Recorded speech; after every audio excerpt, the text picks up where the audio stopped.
There's been much praise from diplomatic circles for a new peace agreement between the DRC, Rwanda and the US. The hope is this deal will end the fighting in the eastern part of the DRC, which has gone on for decades and cost millions of lives.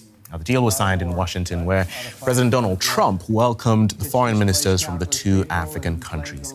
And it follows on from prior mediation by Qatar. The parties agreed to work on respecting territorial integrity and ending hostilities. This follows the recent advance in the eastern DRC by M23 rebels who are controlled by Rwanda, according to UN experts. The Trump administration has invited Congolese President Felix Tshisekedi and his Rwandan counterpart, Paul Kagame, to sign a package of agreements, what's being called the Washington Accords. But the Congolese president has backed the current stage in the process. This agreement, signed by the foreign ministers of our two countries, paves the way for a new era of stability, cooperation and prosperity for our nation, the Great Lakes region and the whole of Africa.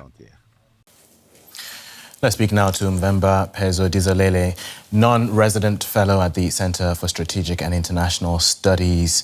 Thank you for your time. It's good to have you with us. And talking about this deal between the DRC and Rwanda and the US as well, there was a lot of speculation in the run-up to the deal, but now we have the details. We'll dive into that shortly. But first of all, briefly, could you help us understand what everyone is walking away with from this deal? Thank you for having me, Tony. It's a pleasure to be here. The deal is it's an historic breakthrough because, as you will know, that Rwanda and DRC they've been fighting for 30 years, and it didn't seem to be that there will be any resolution in sight. Both countries have been engaged in various peace processes. Recently, it's been Doha and now Washington.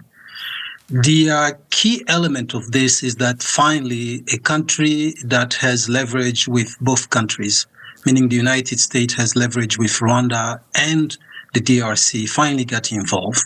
Of course, the DRC is home to a lot of critical minerals that the world needs, particularly the United States needs. The United States has been caught in great power competition with China that has a strong grip on these minerals in the DRC. President Tshisekedi had offered to the United States to join him in a minerals for security and peace deal to help him fend off the attacks by groups that are supported by Rwanda. Rwanda, of course, has denied any support of this, but this has been pretty much established over the years.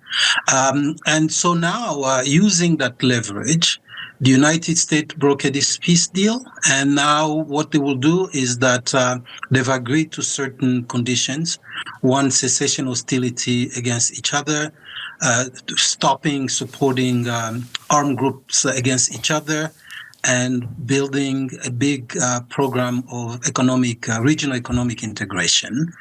Of course, there's still some issues that need to be hammered out. The role of the M23 rebel group that has been causing a lot of violence in both Kivu provinces, and then how they will use joint mechanism between DRC and Rwanda to flesh out the militia that is called the FDLR, which is accused of committing genocide in 1994 in Rwanda, that Rwanda considered a sine qua non position in terms of bringing its own disengagement in DRC.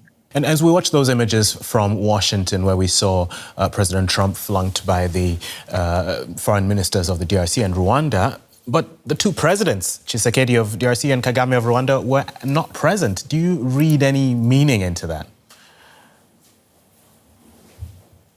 It was definitely surprising because deals like this are signed by the heads of state. That's what gives it a lot of the weight that people expect to be behind it.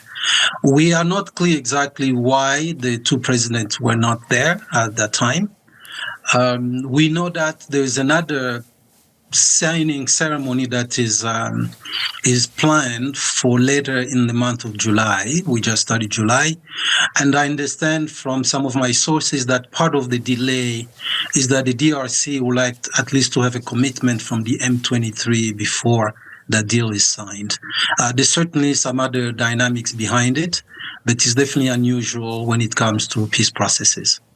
Right, and I know there's still, as I mentioned, still some issues to be ironed out, but I mean, given millions have been affected by this conflict, we've seen mass deaths over the years, yet there is no mention of accountability or of justice, for example, in this agreement. What do you make of that?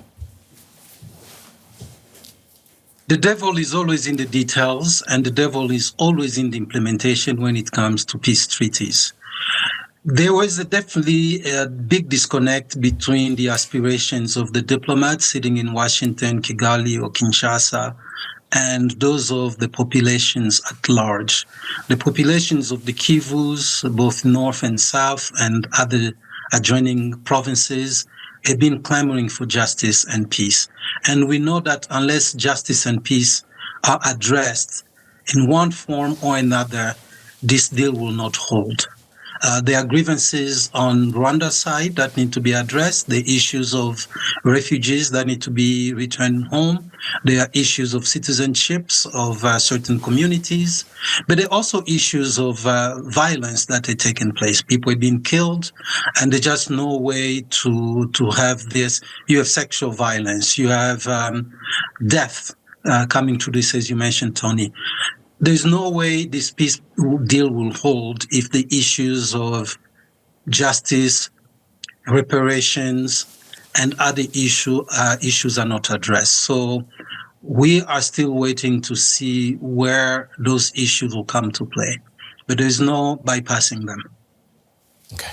Mvemba Phezo Dizolele from the Center for Strategic and International Studies. We appreciate your insights. Thank you very much. Thank you, Tony.